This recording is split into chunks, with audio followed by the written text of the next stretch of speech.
Taas ang insidente ng pagpapatay ng app during rush hour. Hindi mo na-observe yan. And para makolorum sila, and then magcha-charge sila mas malaki. Ito si Mr. Baka may kasagutan si Mr. Malungsod. Sir, amin na kami, sir. Ha? Sa tagal kasi ng pilot run, gumugulang na yung mga rider.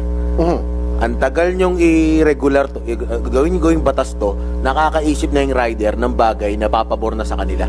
Aha. Ang tagal na kasi ng panahon eh. Nakikita namin 2017 40 pesos lang ang gasolina, 50 hanggang 60 na ngayon. Hindi naman tumaas ang per. Ngayon ang mindset ng rider, magulang kayo mga malalaki na yung kumpanya, di pa kami kikita sa inyo ng libo. Ang ginagawa ng rider, nanggugulang na rin. Gulangan. Tol, di nyo naman kami mahuhuli.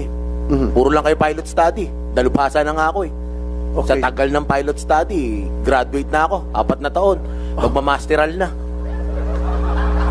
Tapos nagtataka ngayon bakit walang booking, ba't naghahabal, ang tatalino natin sa gobyerno eh. Mas matatalino yung nasa kalsada. Kami yung nagsiservisyo eh.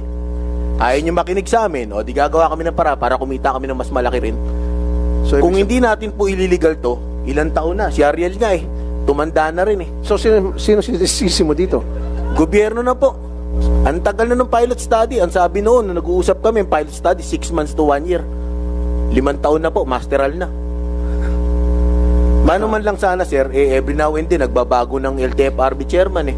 Dati ang humuli pa sa amin, si Lisada. Sino si Rizada? Dating, spokesperson ng LTFRB. Ba't ka hinuli? Kasi illegal daw po kami.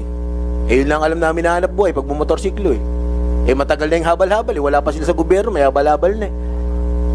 2000 na eh, may habal-habal na. Pinopost na ni Congressman Ace Durano. Hanggang ngayon, namatay na si Representative Raul Delmar ng Cebu. Andiyan pa rin yung panukala na yun. Nananatili yung pilot run eh. Hindi ko malaman kung patalino tayo o pamangmang eh. Attorney Cuadis, pakisagot lang. Nagugustuhan ko yung sinasabi ni Mr. Maglusod because basically yun po yung reality on the ground.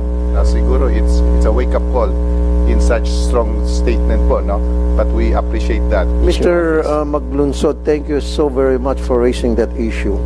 And I didn't know na may problema din pala dito sa side ng legislative, yung paggagawa ng batas at nasa Senate.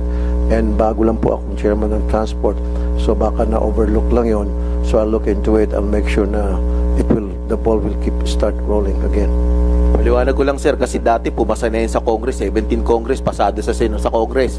Hindi pumasa sa Senado. 18 Congress, pasado sa Senado. Hindi pumasa sa Congress. 19 Congress, pumasa sa Congress. Sa Senado po ngayon, hindi na naman.